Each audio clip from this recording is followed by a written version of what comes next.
Olá a todos, me chamo Fabiano Los Filho, sou aluno do curso de Engenharia da Computação da PUC Paraná e eu estou aqui hoje para explicar um pouco para vocês sobre o meu trabalho de conclusão de curso, que se chama Vaster.io.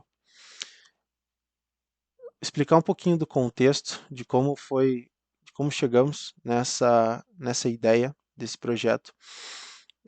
Devido à crise hídrica que foi evidenciada durante a pandemia, notou-se que existem algumas, porém não tantas cisternas no Brasil e que poderiam existir mais. O motivo de não existir tanto ou de talvez a água da cisterna não ser tanto utilizada é devido à sua qualidade da água. Os proprietários dessa cisterna não têm ideia de como está a água que eles vão vir a utilizar. Eles relatam problemas, às vezes, de saúde ou às vezes até mesmo de infraestrutura, que podem vir a ocasionar diversos outros riscos para a família que for utilizar essa água. E foi assim que a gente surgiu com o Vaster.io. O objetivo principal desse projeto é realizar a implementação de um sistema confiável que realize o monitoramento de alguns dos parâmetros da água. São eles pH, condutividade elétrica, sólidos dissolvidos totais, ou TDS, turbidez e temperatura. Esses parâmetros são utilizados para a determinação da qualidade da água.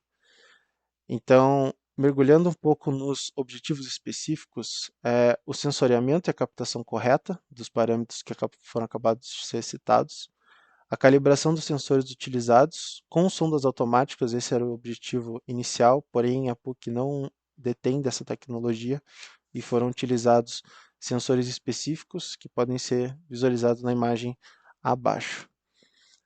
Isso em relação aos sensores, em relação à atuação, a capacidade do tratamento de dados obtidos, né, através de um código que será gravado no microcontrolador, a comunicação entre os sensores e o microcontrolador, também a comunicação entre o microcontrolador e o banco de dados, e esse banco de dados vai ser implementado no sistema de armazenamento em nuvem, cloud, pela confiabilidade, rastreabilidade e também por ser algo que está crescendo no mundo tecnológico de hoje em dia.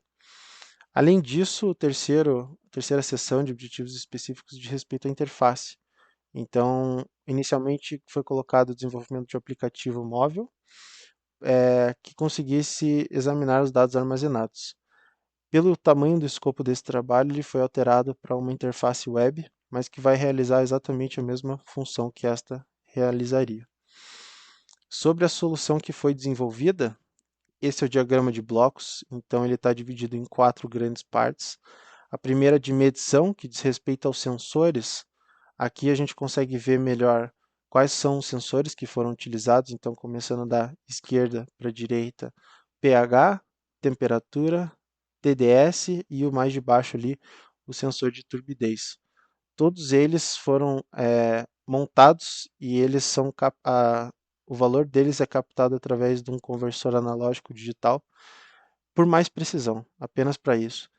E depois de passar por esse conversor analógico digital, o ESP32 é responsável por coordenar as medições, quando que elas são realizadas.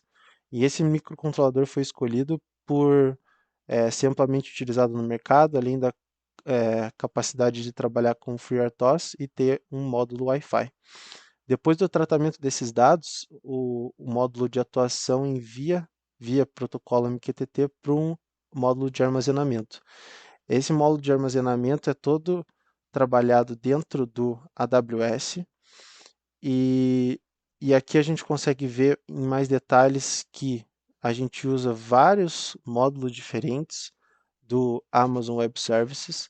Então a gente tem IoT Core, a gente tem tópicos, a gente tem regras, a gente tem Lambda Functions, que são funções serverless, que chamam, né, funções sem servidor. O nosso banco de dados armazenado em DynamoDB, além de um GraphQL, que é uma interface, uma API, para que a gente consiga acessar esses dados no website que é armazenado no AWS Amplify. E aqui vocês podem ver um pouquinho como que ficou a interface. Então, sempre que um dado é captado, ele é atualizado na interface com pH, condutividade elétrica, TDS e turbidez também. Agora, falando um pouquinho dos resultados, depois da proposta, da implementação, essa foi a montagem que a gente chegou. Então, à direita, vocês podem ver todo o sistema montado, com o microcontrolador, com os módulos também. E de toda essa montagem saem as pontas de prova de cada sensor que é utilizado e que está boiando num sistema que foi desenvolvido, e tudo isso foi impresso em impressora 3D. Depois de montar e de testar, a gente concluiu que os resultados foram satisfatórios. Algumas dificuldades foram encontradas ao longo do caminho, principalmente em relação à calibração dos sensores, porque mexer com água nunca é fácil, mas na medida do possível a conclusão desse trabalho foi satisfatória.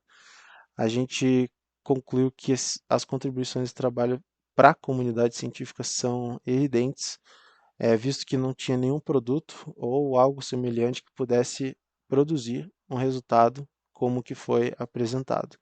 Os outros produtos que foram pesquisados são para outras finalidades, são para aquicultura, são para apenas para aquários.